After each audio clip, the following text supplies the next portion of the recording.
دوستو السلام علیکم، آداب۔ میں جاوید جمال الدین سری کرشنا کمیشن رپورٹ کے اردو ترجمے کے ساتھ حاضر خدمت ہوں۔ چینل کو سبسکرائب کیجئے، لائک کیجئے، شیئر کیجئے اور کامنٹ کیجئے۔ سری کرشنا کمیشن رپورٹ کے تحت کولابا پولیس اسٹیشن کی حدود میں 80% تعلیم یافتہ امیر ترین ہندو رہائش پذیر ہیں، جبکہ 2.59 مربع کلومیٹر کے رقبے میں پھیلے اس پولیس اسٹیشن کی حدود سندر نگری، آزاد نگری، سدام نگری، دریا نگری، گیتا نگر اور گنیش مورتی نگر ساحل پر واقع ہیں، جن میں ہندو اور مسلم فرقوں کی ملی جلی آبادی ہے۔ جھوپڑپٹیوں میں 80% ہندو آباد ہیں۔ دسمبر 1992 کے دوران کوئی پرتشدد فرقہ وارانہ واقعہ پیش نہیں ہوا تھا، صرف کشیدگی پائی جاتی تھی، اور جنوری 1993 میں مفاد پرست افراد نے فساد برپا کیا۔ جنوری 1993 میں 7، 8، 9 اور 10 جنوری 1993 کو شیوسینا اور بی جے پی نے مہا آرتیوں کا انعقاد کیا تھا۔ 9 جنوری 1993 کو شیوسینا شاخا پرمکھ نے کولابا واڑی ہنومان نگر میں ہنومان مندر میں شام 7:40 سے 1 گھنٹہ تک مہا آرتی کا انعقاد کیا۔ شیوسینا کے لیڈر ایک بڑی تعداد میں شریک ہوئے تھے، جبکہ 2 سے 2.5 ہزار افراد نے شرکت کی تھی۔ کولابا میں ایس بی روڈ اور ارتھر بنڈل روڈ جنکشن پر ویر بجرنگ ٹیمپل میں 11 جنوری 1993 کو مہا آرتی کے بعد شرکاء لوٹنے لگے، لیکن پولیس کے مطابق بلو اسٹار کمپنی کے قریب شرکاء عبدالرزاق عرف ابا کالسیکر نامی مقامی گنڈے کو دیکھ کر مشتعل ہو گئے۔ پولیس کا الزام ہے کہ کالسیکر اور اس کے ساتھی مسلح تھے اور انہوں نے تلواروں سے پولیس اور شرکاء کو دھمکایا اور گالی گلوچ کی، جس کے نتیجے میں مجمع نے کالسیکر پر حملہ کر دیا اور اسے دھاردار ہتھیار سے زد و خوب کیا۔ پولیس کی کہانی کے مطابق عبدالرزاق کالسیکر نے پولیس پر دھاردار ہتھیاروں سے حملے کے سبب پولیس نے فائرنگ کر دی تھی۔ پولیس کو کالسیکر کی خون میں لت پت لاش پائی گئی اور اسپتال میں اسے مردہ قرار دے دیا گیا۔ سینئر انسپکٹر اپیندر بہادر رام دھار سنگھ گواہ نمبر 140 نے کہا ہے کہ مہا آرتی پرامن تھی اور وہ غیر مسلح تھے۔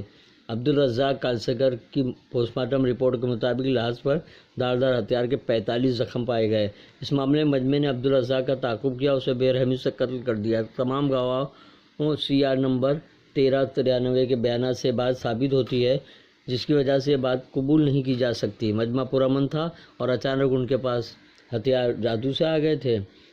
سینئر انسپکٹر سنگھ اور دیگر پولیس افسروں کے بیانات سے ثابت ہوتا ہے مہا آرتی سے واپسی کے دوران شرکاء مشتعل ہو گئے تھے۔ بیانات کے مطابق عبدالرزاق نے ننگی تلوار ہوا میں لہراتے ہوئے پولیس نائک نمبر 985 پر حملہ کیا، لیکن پولیس والے نے خود کو بچا لیا اور دوبارہ حملہ کرنے پر پولیس انسپکٹر نے فائرنگ کا حکم دیا۔ کسی نے عبدالرزاق کو فائرنگ میں زخمی ہوتے ہوئے نہیں دیکھا تھا۔ پولیس کانسٹیبل سریش پانڈورنگ اتھالے کے بیان کے مطابق رزاق تلوار لے کر آزاد نگری کی طرف بھاگ رہا تھا۔ اس موقع پر مجمع نے رزاق کو گھیر لیا اور اسے قتل کر دیا، جبکہ اتھالے نے ایک گولی چلائی تھی۔ مجمع منتصر ہو گیا اور زخمی حالت میں رزاق کو سینٹ جارج ہسپتال پہنچایا گیا، جہاں اسے مردہ قرار دے دیا گیا۔ سینئر انسپکٹر نے اعتراف کیا ہے کہ مجمع نے مسلمان ہونے کی وجہ سے نشانہ بنایا تھا اور مسلمانوں کی املاک لوٹ لی گئی تھی۔ اگر پولیس کا بیان صحیح ہے تو یہ بات عجیب لگتی ہے کہ عبدالرزاق کو پکڑ کر تلوار چھیننے کی کوشش پولیس نے کیوں نہیں کی تھی، جبکہ پولیس نے اسے کافی قریب سے نشانہ بنایا تھا۔ کمیشن کا خیال ہے کہ پولیس نے دانستہ طور پر مقامی گنڈوں کو خون کے پیاسے مجمع کے حوالے کر دیا تھا۔ پولیس کو اس کی اجازت نہیں ہے کہ کسی بھی شخص کو مشتعل مجمع کے حوالے کر دیا جائے۔ اس کی ذمہ داری وہاں موجود تمام پولیس افسروں، sub inspector Vasant Madhukar More, assistant police inspector صاب Rao Hari Jadhav, P N number 3181 Suresh Pandurang Athape, P N number 985 Shivaji Govind Kashu, P N number 22338 Hanumant Pandurang Chauhan, head constable number 3649 Sitaram Borse پر عائد ہوتی ہے، جنہوں نے عبدالرزاق کے بےرحمانہ قتل کی اجازت دی تھی، جبکہ پولیس نے رزاق کو تلوار سے لیس بتایا ہے، جو کہ ایک جھوٹی کہانی ہے، کیونککہ پنچ نامے پر تلوار کی ضبطی کا کوئی ذکر نہیں ہے۔ پولیس کے مطابق تلوار بعد میں ایک کانسٹیبل نے جمع کرائی تھی۔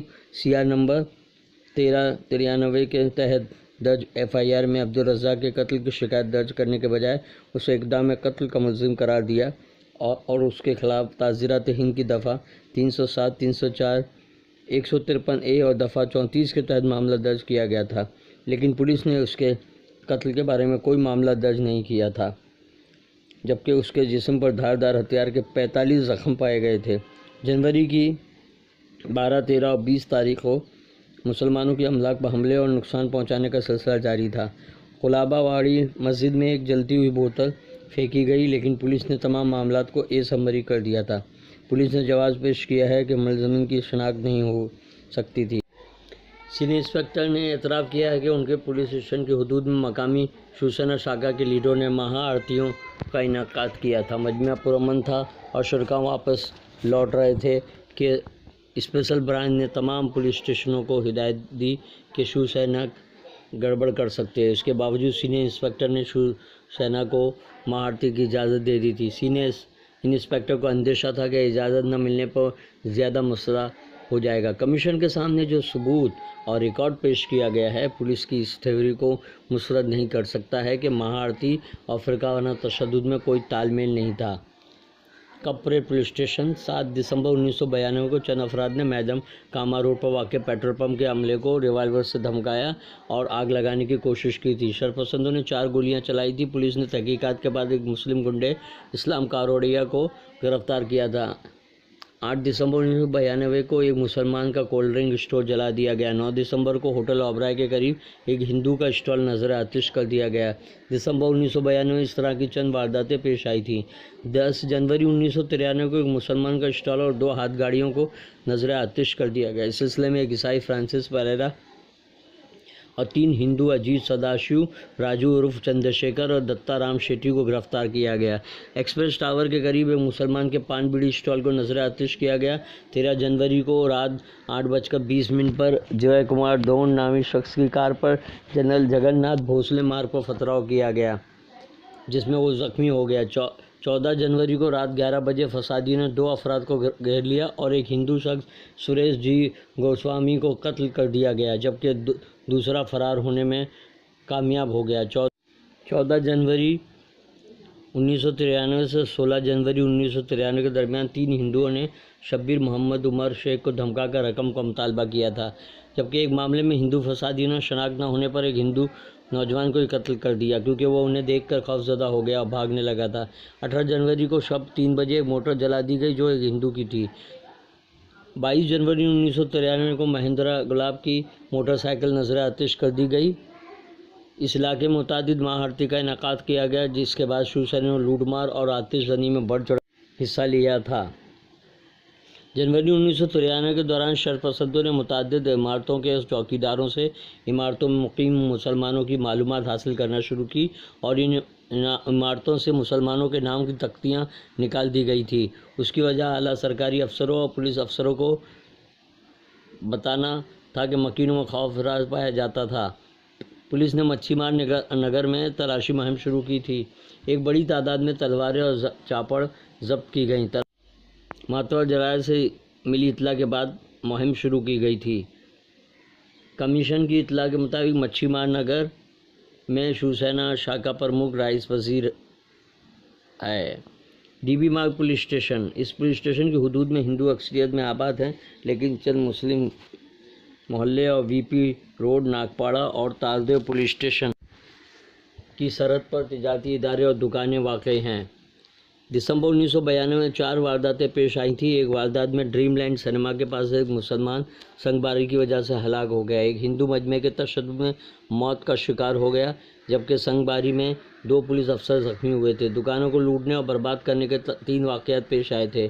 13 دسمبر سے 31 دسمبر 1992 تک اور جنوری 1993 میں جتنی دکانوں اور اداروں کو لوٹ کر تباہ کیا گیا تھا، تمام مسلمانوں کے تھے۔ 7 جنوری 1992 کو ناگو شاہ جی اور مہاراجہ چال میں ہندو مکینوں کے مکانات پر حملے کیے گئے۔ حیرت انگیز بات یہ ہے کہ اس معاملے میں CR نمبر 562/1992 ایک ہندو شخص پرتاپ چوہان سنگ باری میں زخمی ہوا۔ اس نے پولیس میں شکایت درج کرائی تھی، لیکن کمیشن کے سامنے پیش کیے گئے کاغذات میں اس کا بیان شامل نہیں تھا۔ ناگپاڑا پولیس اسٹیشن اور ڈی بی مارگ پولیس کی سرحد پر مسلمانوں اور ہندوؤں کی ملی جلی آبادی ہے۔